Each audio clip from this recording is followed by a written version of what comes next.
Какие фундаментальные изменения произошли в продуктовых сетях России после санкций? Мы не будем говорить про ценники или смотреть на пустые полки, об этом пускай кто-нибудь другой расскажет. Давайте опустимся в более глубокие детали и посмотрим, что произошло на самом деле внутри сетей. За эти месяцы случились очень серьезные изменения, которые на годы вперед определят, как будет развиваться торговля в нашей стране. Это структурные кадровые изменения. Например, у X5 сейчас происходят самые масштабные изменения в кадрах за все время работы компании. Меняется сама структура управления, идут массовые сокращения людей, которые трудились тут годами. Остальные сети будут повторять этот опыт и уже готовятся к подобным сдвигам у себя. Например, в самих магазинах «Пятерочка» осталось всего 3 должности. Это продавец, администратор и директор. Фактически это означает, что обязанности всех упраздненных должностей будут распределены среди оставшихся. Теперь ты не просто администратор магазина, а даже где-то товаровед. И иногда заместитель директора. И это все за прежнюю зарплату. Супервайзеров тоже больше нет. Их переименовали, и теперь они называются директора кластера. Вместо прежних 12-15 точек они теперь контролируют 25-30 магазинов. Любопытно, как это отразится вообще на качестве их работы. Из-за всех этих хитрых перестановок общее количество сотрудников сети сократилось. А выручка как росла, так и продолжает расти. Одних посокращали, несмотря на все их прошлые достижения и заслуги. Другие посмотрели на свою новую зарплату и пошли на биржу труда сами. И для сети это совершенно несущественно, потому что из-за огромного оттока иностранных компаний сейчас высвободилась куча кадров на рынке труда. Только одна IKEA единовременно уволила 15 тысяч сотрудников. Куда им всем деваться? И чем больше безработных, тем сильнее, за меньшие деньги можно эксплуатировать своих. И когда люди понимают, что уйти-то особо и некуда, а ипотека сама себя не погасит, то соглашаются на любые требования и условия. Чем сети и пользуются. Второй момент – это сокращение ассортимента. Многие иностранные компании свернули деятельность, а оставшиеся испытывают огромные проблемы с логистикой, с закупками, с оборудованием. Сети сейчас со всей силы кричат, что ищут новых поставщиков и производителей, готовы рассматривать любые предложения. Легко можно предположить, чем именно заменят ушедшие бренды. Будут искать их дешевые аналоги. Никто больше не занимается контролем качества продукции. В магазинах регулярно выявляют суррогат. И это происходит практически с одобрения властей. Для государства сейчас приоритетно, чтобы цены не росли, потому что это может раздражать народ. И да, их можно заморозить, если поработать над качеством продуктов и составом. Что-то заменить, другое убрать, записать в состав, но по факту этого не добавлять. Вот такая печальная практика, она только набирает обороты. Третье – это новые форматы. Гипермаркеты уже остались в прошлом. Супермаркеты на подходе, еще как-то более-менее тащат магазины у дома. Но всем уже очевидно, что фаворит – это нищемаркеты. Они со всей силы начали захватывать рынки и вытеснять остальных. И это даже не инициатива сетей, это потребность населения.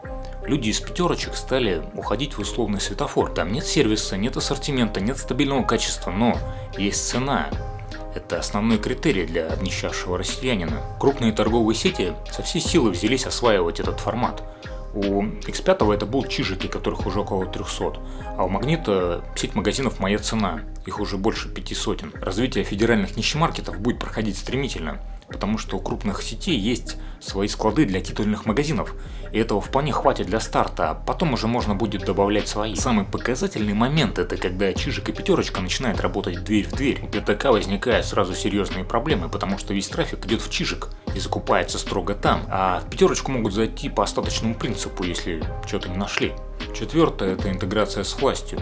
Любопытная тенденция. В сетях стало появляться слишком много людей, связанных с российскими властями, и сами сети стали набирать людей, которые занимаются взаимодействием с чиновниками разного уровня. Да, это и раньше было, но не в таком масштабе. Сети стремятся себя обезопасить и получить возможность чуть меньше соблюдать закон. Например, если достаточно плотно слиться с властями, то ФАС начнет согласовывать любые сделки по приобретению или поглощению конкурентов.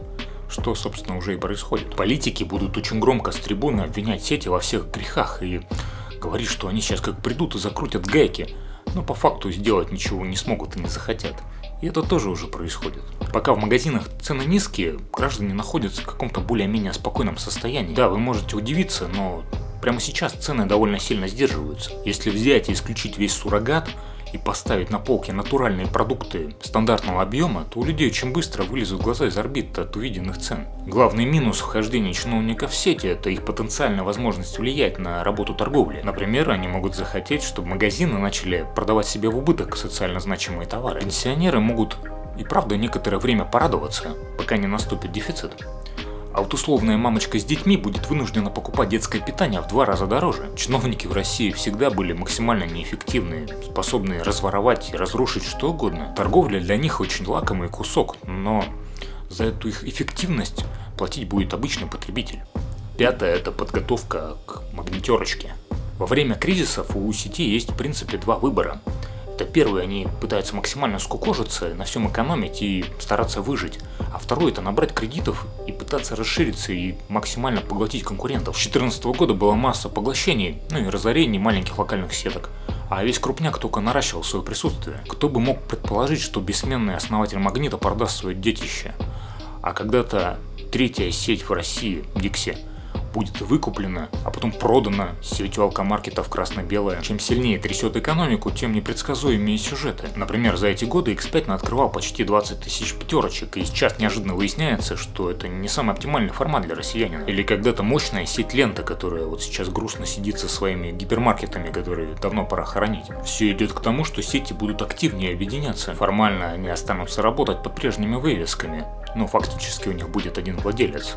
Как, например, сейчас произошло с Магнитом и Dixie. Обычно власть должна поддерживать конкуренцию, отслеживать случаи давления или возможной монополизации. В нашем же случае, с одной стороны, она уже частично интегрирована в торговлю, а с другой, ей намного проще контролировать одного большого игрока, чем много мелких. А когда полностью исчезнет конкуренция, то можно будет творить вообще любые непотребства. Как говорится, куда ты денешься с подводной лодки?